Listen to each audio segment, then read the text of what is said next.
Dan kita mutekan dulu mikrofon yang ada.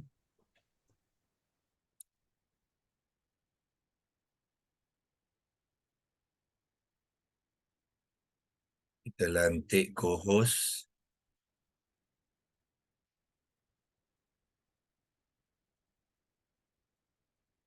A'udzubillahi minasyaitonirrajim. Bismillahirrahmanirrahim. Alhamdulillahirabbil alamin. Wassalatu wassalamu ala asyrafil anbiya'i wal mursalin wa ala alihi wa sahbihi ajma'in. Allahumma iftah alaina hikmataka anshur alaina min khazaini rahmatika ya arhamar rahimin. Ya Fattahu ya Alim, iftah qulubana futuhal arifin wa razuqna faman nabiyyin wa ilhamal malaikatil muqarrabin. اللهم نوّر بكتابك أبصارنا واشرح به صدورنا واستعمل به أبداننا واطلق به ألسنتنا وقوي به أجناننا واسرع به أفهامنا وقوي به عزامنا بحولك وقوتك فإنه لا حول ولا قوة إلا بك يا أرحم الراحمين. Sekali lagi kita mulakan dengan mengucapkan kesyukuran kepada Allah SWT yang masih lagi mengaturkan kita, meminjamkan umur kepada kita untuk kita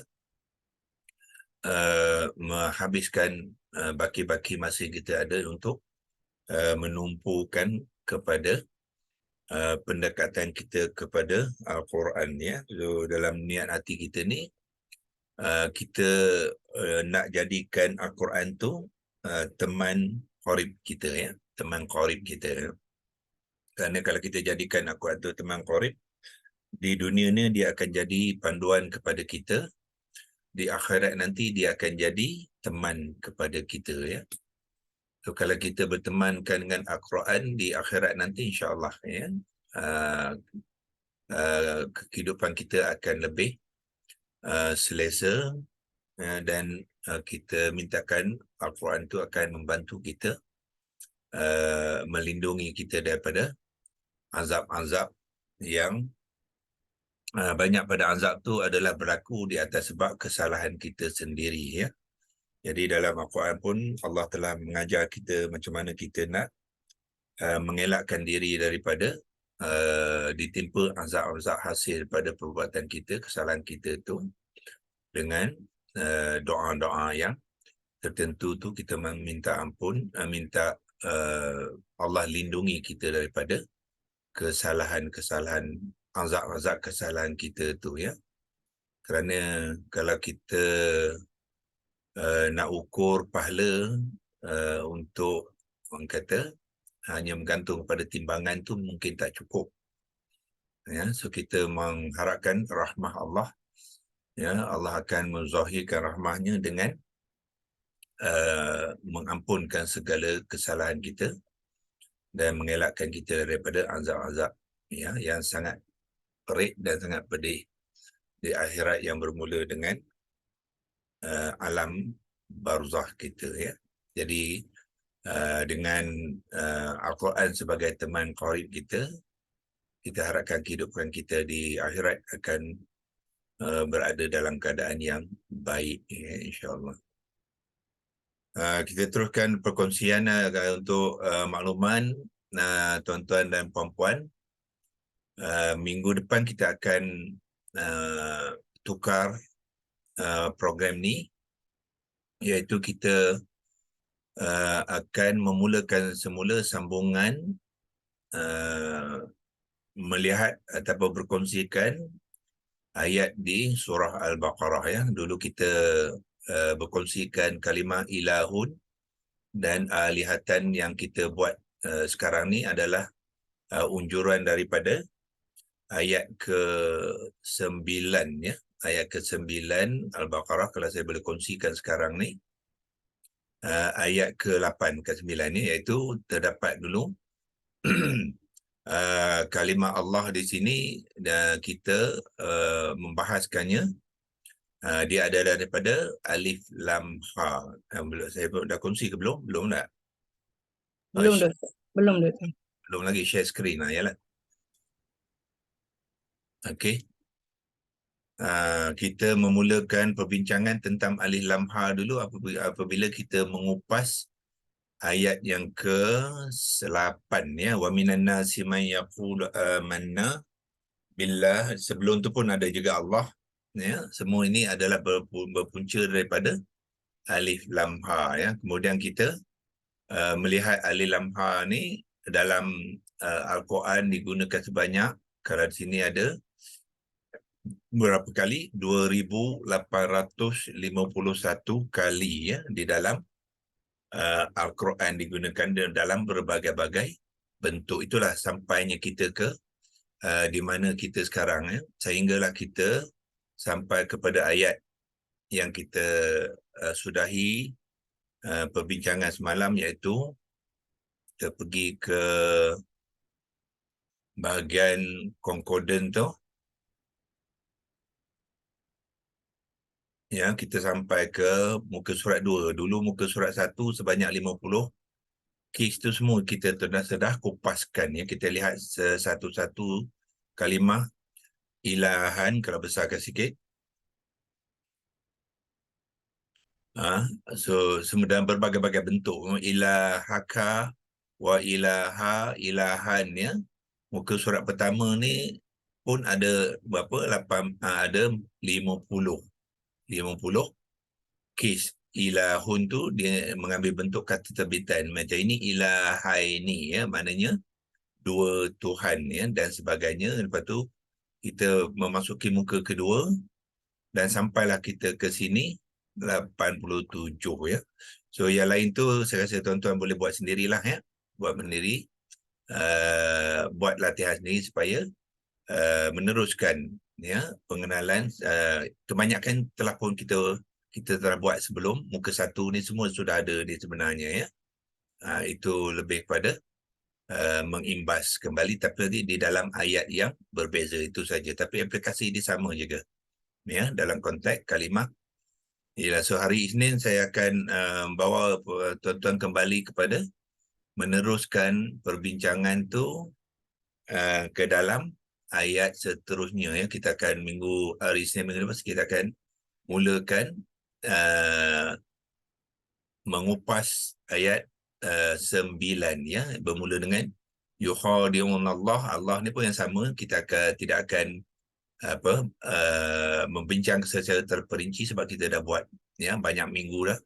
Ya, kita akan terus kepada melihat setiap kalimah di dalam ayat tu, dan sehinggalah kita boleh mentafsirkan ayat itu, dan kalau perlu kita tadabburkannya, kita akan tadabburkan sekali ya ayat itu, dan kita selepas tu kita akan pergi kepada ayat-ayat seterusnya itu yang kita akan buat selepas ini ya.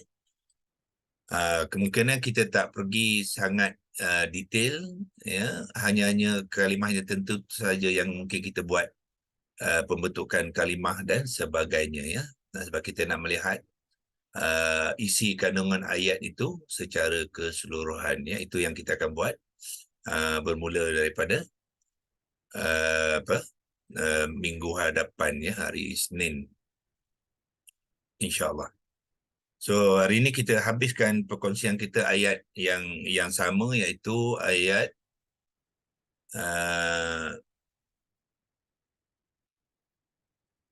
87 tadi. Di sinilah.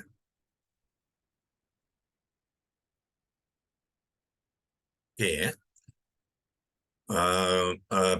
Simpanan kita dalam perkongsian semalam kepada kalimah yang terakhir subhanaka, dan kita pun telah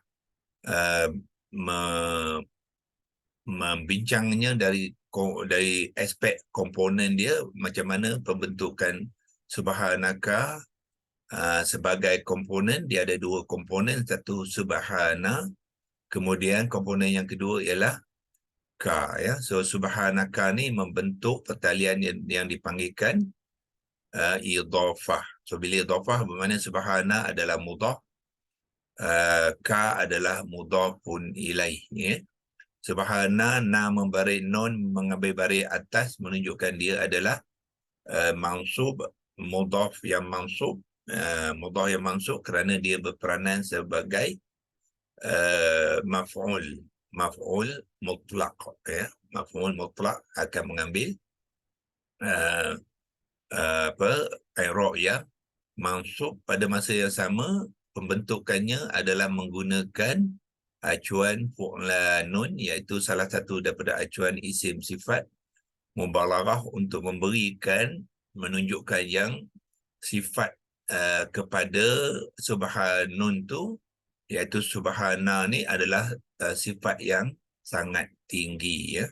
So maknanya dia dalam bahasa Malaysia biasa diterjemahkan dengan maha. So inilah dia datang di maha tu adalah daripada penggunaan acuan isim sifat mubalaghah, ya.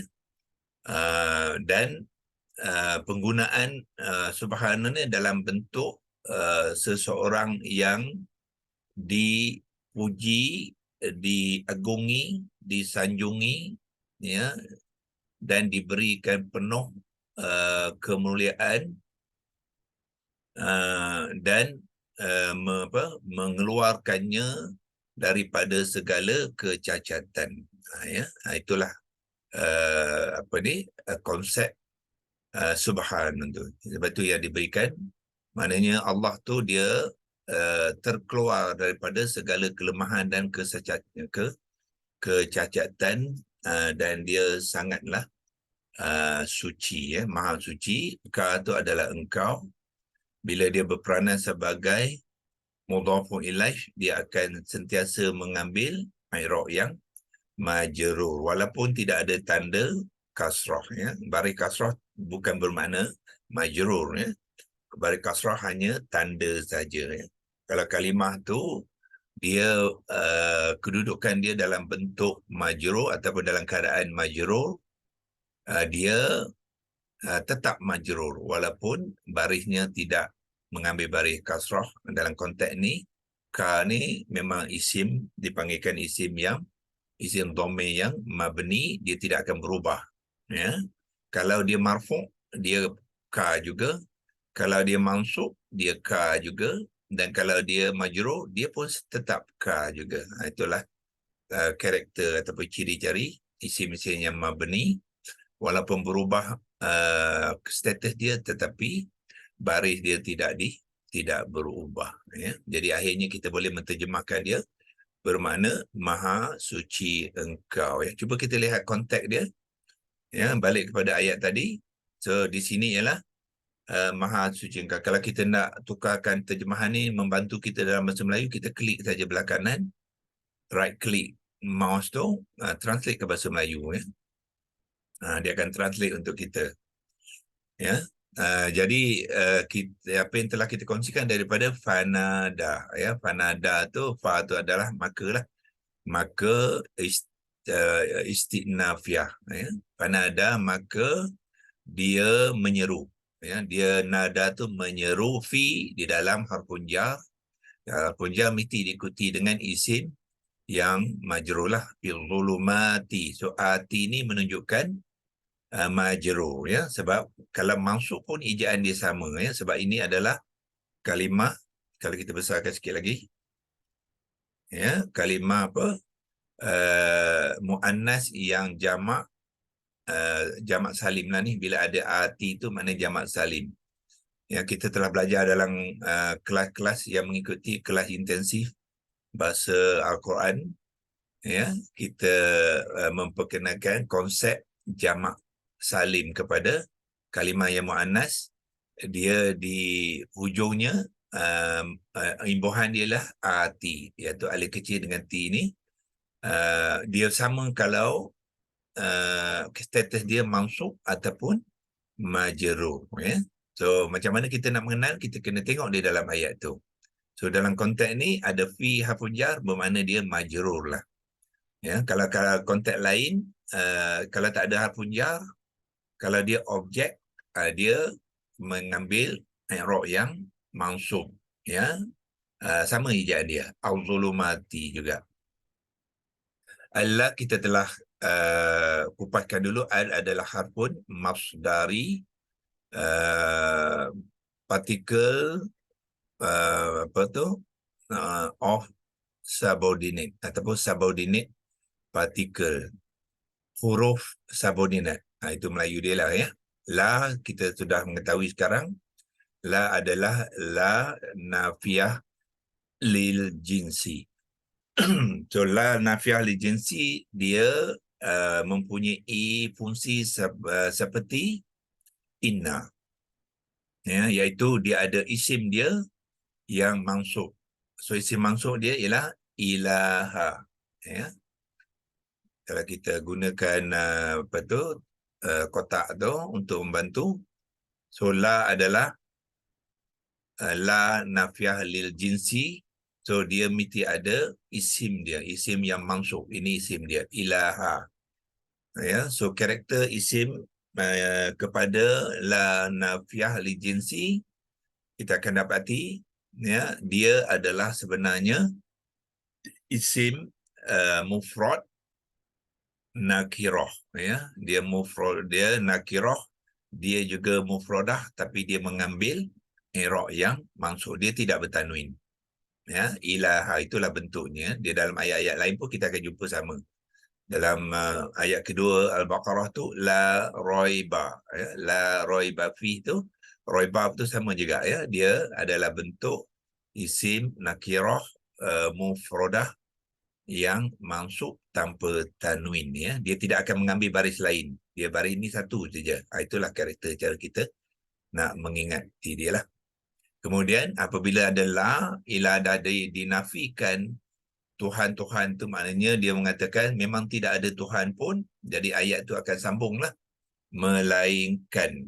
Ya, so melainkan ialah al-ilah tu dipanggilkan sama ada kita boleh gunakan konsep istiqnas, pengecualian, ataupun harfun hasrun ya, pengecualian yang tidak ada kena-mengena dengan isim tu. Itu dimasukkan apa ya. So dalam konteks ni harfun hasrun tu ataupun boleh digunakan perkataan adatnya, adat hasrun lebih sesuai, lebih tepat ya daripada harfun istiqnas ya. Jadi diikuti dengan anta ya. So anta dipanggilkan mustasna, yang dikecualikan tu ya. Yang dikecualikan tu ialah anta ya. So anta juga berperanan sebagai harfun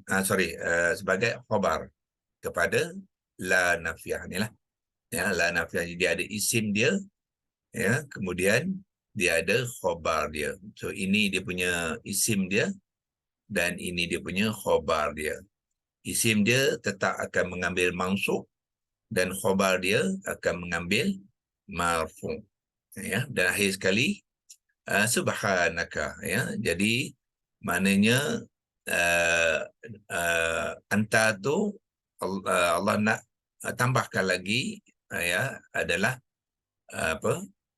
glorified ya, ataupun yang maha suci, yang disanjung tinggi, bebas daripada kekotoran, bebas daripada kelemahan dan kecacatan ya, iaitu anta adalah engkau yang maha suci ya, dalam bentuk idhafah. Dan kembali semula dengan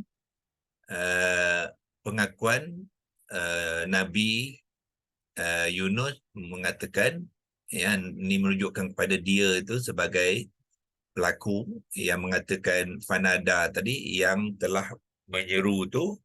Apa yang dia katakan ialah ini sesungguhnya aku ya.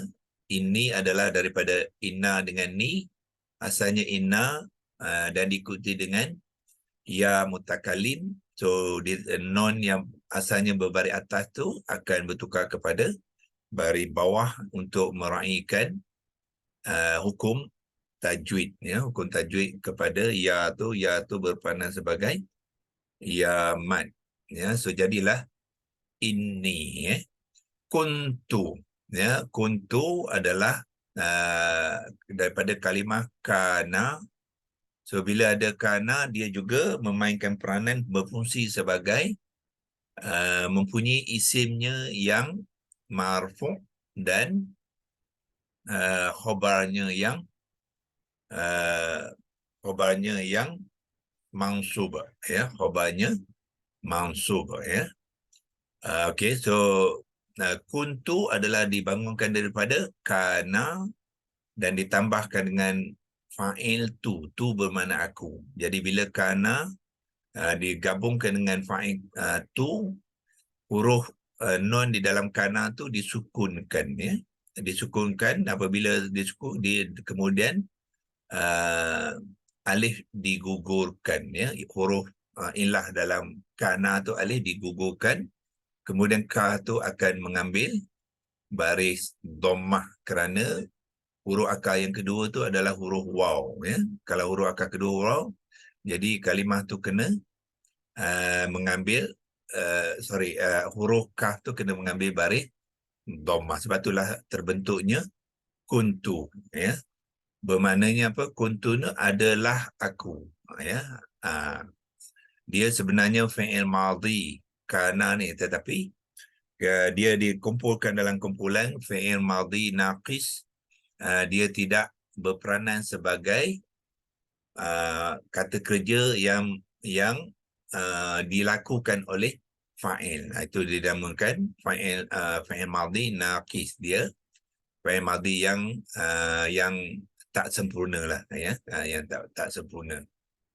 Jadi fa'il ni kepada kata kerja fi'il madhi akan berfungsi sebagai apa? Sebagai isim saja. Ya, isim kepada kana. Kita panggil dia isim kana yang marfu', ya. So bila ada isim kana adalah khabar dia, ya. So dalam konteks ni khabarnya mengambil bentuk ayat ataupun seperti ayat, ya. Iaitu dalam bentuk jar wa majrur, ya. Majrur. Kalau dalam bahasa Arab tu gabungan ni daripada apa? Dia panggilkan muta'alliqan, ya. Apa itu ta'alluq khabar dia panggil, ya. Yang ta'alluq yang berkait himpunan kalimah-kalimah yang berkaitan dengan khabar, ya. Sebab apa? So sepatutnya kalau khabar dia satu perkataan saja dalam bentuk kalimah, dia akan mengambil i'rab yang mansub, ya. Bermakna apa? Al-zalimina ni, ya, sepatutnya mansub, ya. Tetapi dalam konteks ni dia bukan mansub. Sebab apa? Ada kalimah harfun jar, minadari tu. So, jadi dia menyebabkan dia majrur, ya. Tetapi apa yang maksud tu ialah keseluruhan ni lah. Minal zalimin tu adalah dalam kedudukan, ya. Dia dalam kedudukan yang mansub kerana dia adalah khabar kepada kana tadi. So kana adalah fa'il madhi naqis, tu adalah isim kana, minal zalimin adalah khabar kana yang mansub, ya. Bila kita huraikan khabar kana yang mansub tu, barulah kita terperincikan dia adalah sebenarnya ada jar wa majrur yang terikat dengan dua kalimah, satu min harfun jar dengan al-zalimina yang majrur, ya. So minal zalimin dari orang-orang yang zalim. Ini pengakuan Nabi Yunus lah, ya. Ini di hujung. So kita lihat bagaimana bermulanya cerita di sini ialah daripada mulalah, ya. Allah nak menceritakan tentang wazannun, ya. Wazannun tu bermaknanya kisah seorang lelaki yang berkait dengan cerita seekor ikan yang dipanggilkan ikan nun itulah, ya. So wazannun iz zahaba, ya, ketika zahaba maknanya dia pergi, dalam bentuk fi'il madhi lah. Iz ni ialah zarah zaman, ya. Nak cerita ketika iz zahaba. So bila bertemu zal yang sukun dengan zal yang berbaris, dia di tasydidkan, ya, kerana di sini berlaku apa? Idgham mutamasilain. Sebab itulah zal tu bertasydid. Asalnya zal beri atas saja. dan zal yang pertama tu sukun, ya. So bila bertemu zal sukun dengan zal berbaris, dia diraikan hukum idgham mutamasilain, ya. Jadi itulah tulisannya, jadilah izzahaba. Ya, so apabila kita membaca yang ni, kita tidak sebutkan zal yang pertama tu sebab zal pertama telah digugurkan di dalam bacaan. Ya, kita terus kepada zal yang kedua yang bertasydid tu. Mughadiban, dalam surah Al-Fatihah kita ada kalimah ghairil maghdubi, ya, ghain, dot, ba. Ya, itu 3 huruf akarnya kepada mughadiban. Ya, so bermakna ini dalam menunjukkan isim yang dibangunkan daripada ghain, dot dengan ba menjadi kata dasar ghadiba, maknanya marah. Ya. So dalam konteks ini dia nak membentuk kalimah yang menerangkan keadaan. So ini dipanggilkan isim haliyah. Isim haliyah, ya, keadaan Nabi Yunus tadi masa dia keluar daripada kampung dia tu dalam keadaan macam mana? Dalam keadaan marah, ya, keadaan marah. So kalau tiap sini pun dia dalam bawah ni pada ia pergi dalam keadaan marah, ya. Dan fazonna ni ialah menyangkalah, fa tu fa istinafiah, sambungan daripada ni dia jadi istinafiyah, sambung cerita dia. Jadi dia ingatkan dia menyangka bahawa al sama an ni samalah, ya, ini harfun masdari juga ni, ya. So ini cerita utama dia, kemudian ada subordinate dia, ya. Cerita nombor 2, lan naqdir alaihi, apabila ada an, ya, dan diikut ni dengan lan pula. Lan ni adalah harfun nasab, ya, nasab yang memberi erti impact dia apa? Tidak akan, mustahil, never. Itulah lan, ya.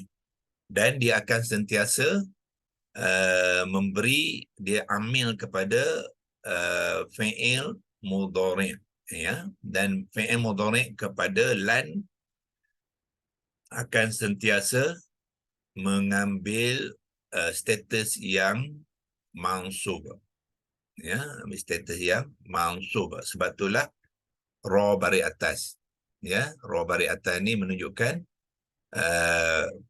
naqdira adalah fi'il mudhari' mansub, ya. Jantina dia muzakkar, bilangan dia mufradah, ya, sebab dia merujuk kepada siapa? Na tu kami tu ialah Allah, ya. So Allah akan sentiasa mengambil jantina muzakkar dan bilangan yang mufrad, ya, singular, dan i'rab dia adalah mansub, ya. Alaihi, ke atasnya. Hi ni menunjukkan pada Nabi Yunus tu, ke atasnya. So maknanya dia menyangka dengan dia lari daripada kampungnya tu sebab dia tak puas hati, dia frust dengan kaum-kaumnya tidak menerima dakwahnya tu, dia lari. Diingatkan Allah melepaskan dia, ya, tak buat apa-apa, itu maksud dia, ya.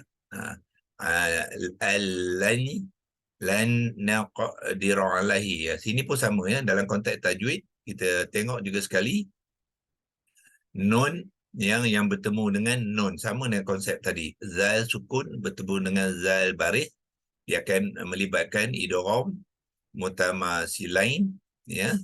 So di dalam konteks ni pun nun bertemu dengan nun, dia juga ada impact mutamasilain, ya. Tetapi bila nun bertemu dengan nun, dia walaupun dia mutamasilain, tapi dia juga dikenali sebagai idgham ma'al ghunnah juga, ya, yang kamil, ya.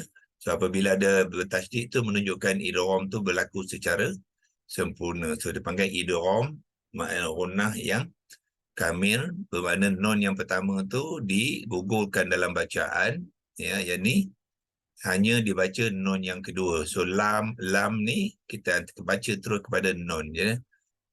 Nun dengan lam ni ada pula tajwid yang lain ya, hukum lain, iaitu nun yang sukun bertemu dengan lam ya. Kalau kita pergi ke belakang sikit ya, di sini dia ada membabitkan hukum apa, idgham bila gunnah, tanpa dengung.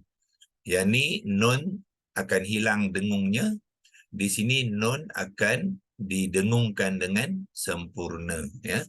Bukan nun ini ya, nun yang ni, sebab nun ni digugurkan. Kedua-dua nun akan digugurkan dalam bacaan ya.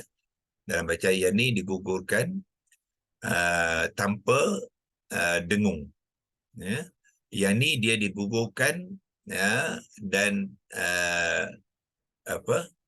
tetapi masih berdengung. Sebab apa? Kita mengambil non yang kedua tu. Dengan kedua tu dia ada sifat, dipanggil sifat khusyum dia akan ya berdengung. Sebab di dalam non ni ada terdapat non yang sukun tadi termasuk sini ya, dia akan didengungkan dengan dua. Biasa kalau dia kamil tu kita akan dengungkan lebih panjang daripada dua ya. Biasanya kita akan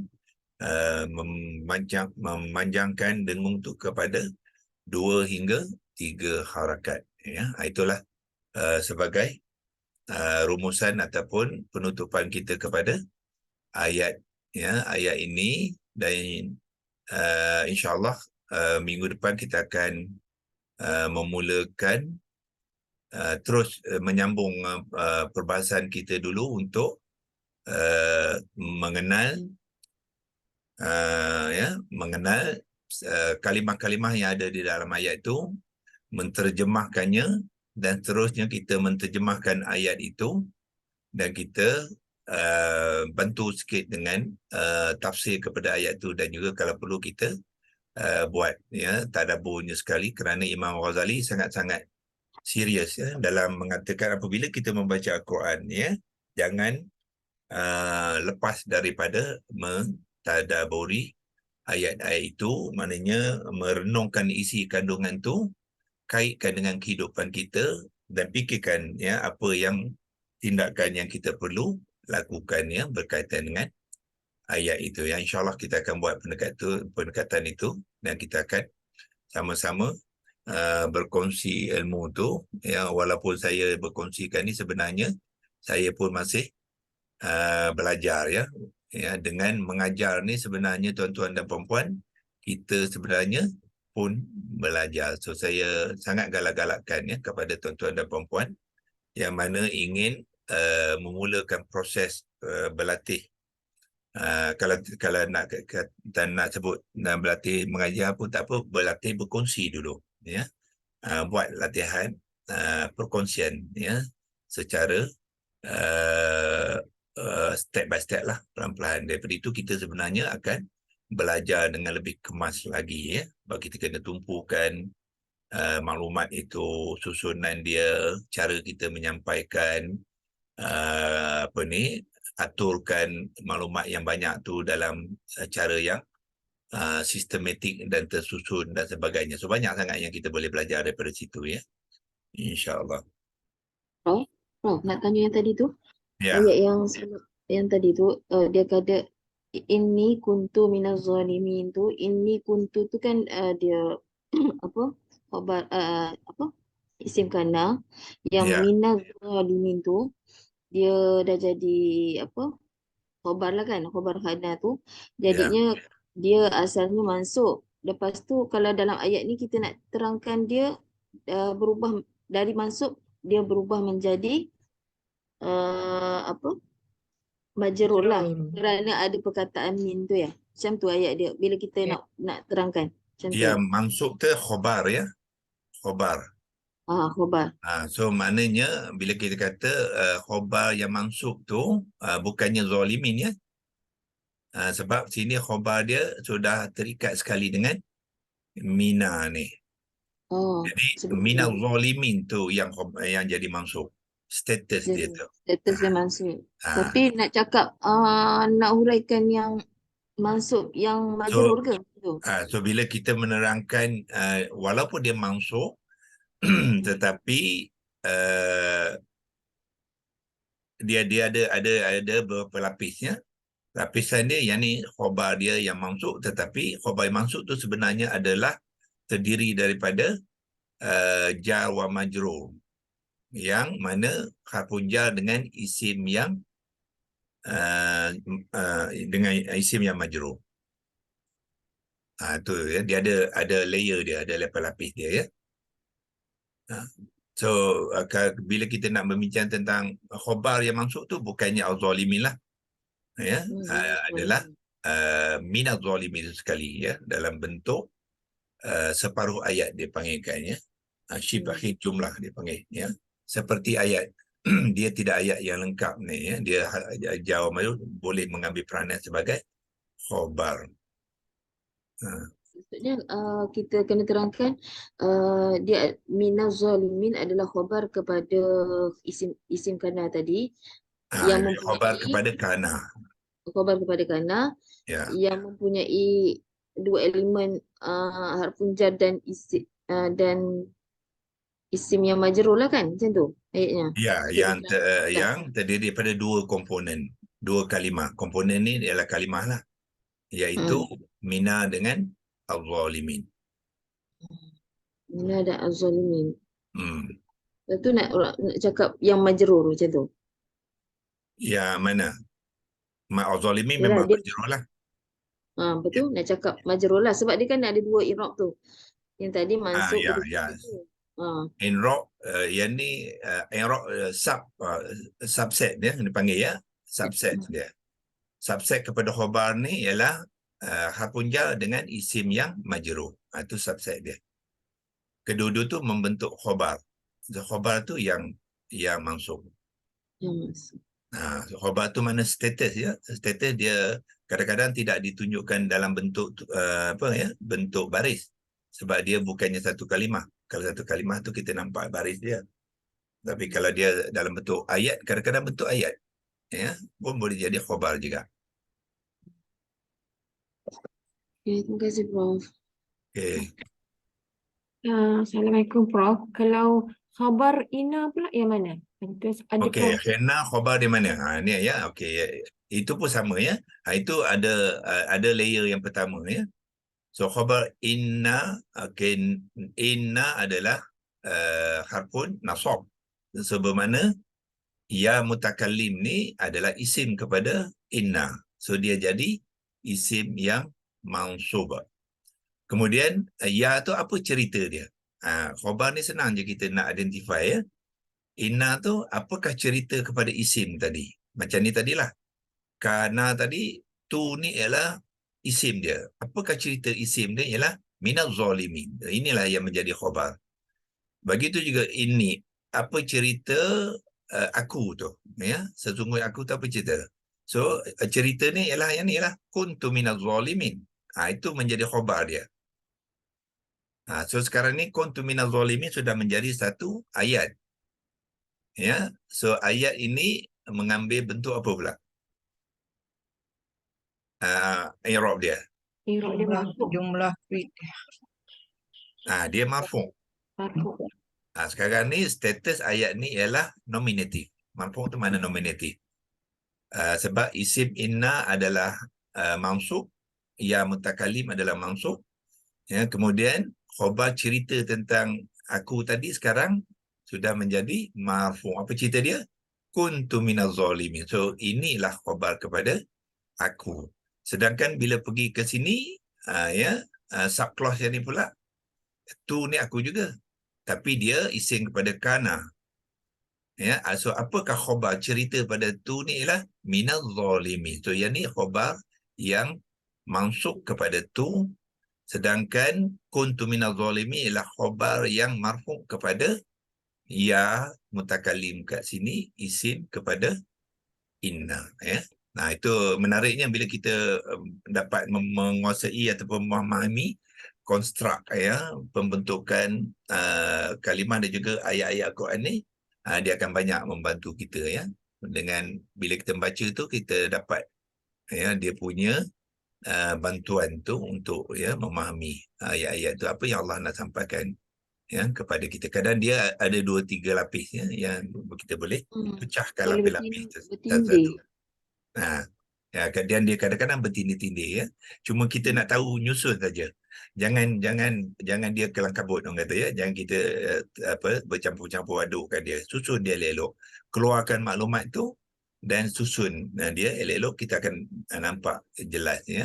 Itulah ini hasil daripada ayat yang saya selalu kongsikan dengan tuan-tuan dan puan-puan. Kalau kita bersungguh-sungguh, insya-Allah Allah akan tunjukkan jalan ni ya. Pada mulanya memang kita rasa macam tak nampak ya, tetapi insya-Allah ayat surah mana, Al-Ankabut surah ke 29 ya, ayat 69 hujung tu, wallazina jahadu, Allah kata fina, sesiapa yang bersungguh-sungguh yang buat kerja dalam agama kami ya, dalam kita belajar Quran ni, maknanya kita pun bersungguh-sungguh yang untuk menguasai ilmu Al-Quran tu. Allah kata apa? Lanahdiyannahum subulana, pasti kami akan tunjukkan jalannya, iaitu jalan kami tu kepada dia ni. Jadi bila kita bersungguh-sungguh, insya-Allah Allah akan buka hati dan minda kita akan dapat ya menerima jalan tu, dan kita apply lah dalam pembacaan Al-Quran kita, dan kita kongsikan kepada rakan-rakan kita yang lain ya. Dan perkongsian tu adalah salah satu daripada yang terbaik dalam kita mendekati dengan Al-Quran ya. Mana hadis yang selalu saya juga kongsikan, khairukum man ta'allama al-Qur'ana wa 'allamahu, orang yang terbaik di antara kamu, Nabi kita kata, ialah orang yang belajar. Kena belajar dululah ya, jangan berkongsi tanpa belajar, tak boleh lah. Belajar dulu Al-Quran tu dan mengajarkannya kepada orang lain. Itulah ya tahap pencapaian yang QHS Academy nak bawa ya, tuan-tuan dan puan-puan yang mengikuti kelas kita. Mana tiap-tiap orang kalau boleh pasang niat ya, so semesti sampai ke tahap itu ya, supaya ilmu Al-Quran tu tersebar luas dalam masyarakat kita nanti, insya-Allah. Selain pada untuk memanfaatkan diri kita sendiri, kita nak memberikan manfaat itu kepada orang lain, insya-Allah. Okey, wabillahi taufiq wal hidayah. Wassalamualaikum warahmatullahi wabarakatuh. Insya-Allah kita akan jumpa lagi Waalaikumsalam. minggu depan. Dan kepada sahabat-sahabat kita yang dalam Klang Valley ni, Sabtu ni kita ada buat jemputan untuk silaturahim di Shah Alam ya. Mungkin ada tuan-tuan yang dapat jemputan itu, eloklah ya untuk bersama ya.